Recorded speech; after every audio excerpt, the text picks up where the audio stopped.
Commission on Human Rights, CHR-7, may rekomendar sa pagpasakaw kasong administratibo o kriminal batok sa mga police escort.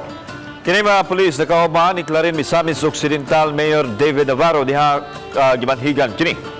Nasayran nga giisnab sa PNP ang supina nga gipada sa taga CHR ngadto sa ilang buhatan subay sa maong hitabo. Ani ang report.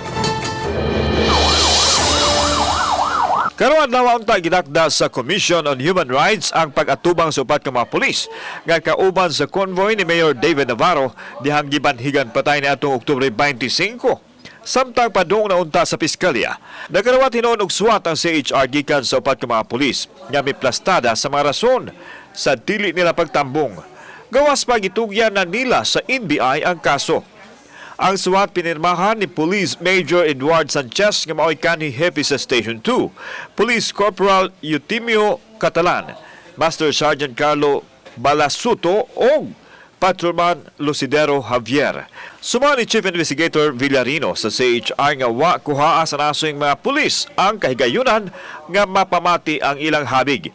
Bugtong pamahayag lang sa pamilya o sa testigo ang nadungog sa CHR. I don't know how unsay ilang but pasabot ani nga mingo man sila nga we are very much willing to cooperate with you on matters for the good of our country. Di man sila gusto mo appear sa atong investigation. Giklaro hinuon ni Villarino nga sa pagkakaron, irekomendar nila nga pasakaan og kasong administratiba o kriminal ang nasoy mga pulis. Hinuon, nagpadayon pa sila sa ilahang pakisusi. Administratively, they are bound, no, as police officers, carrying with them the arrested person na sa ilang kustodiya. They are bound to give protection to this person.